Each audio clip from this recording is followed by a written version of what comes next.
సాయంకాల సమయములో సంధ్యాదీపారాధనలో వచ్చును తల్లి మహాలక్ష్మి, వచ్చును తల్లి వరలక్ష్మి.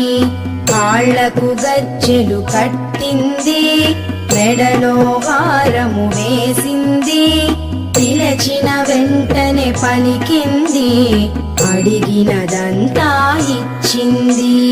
సాయంకాల సమయములో సంధ్యాదీపారాధనలో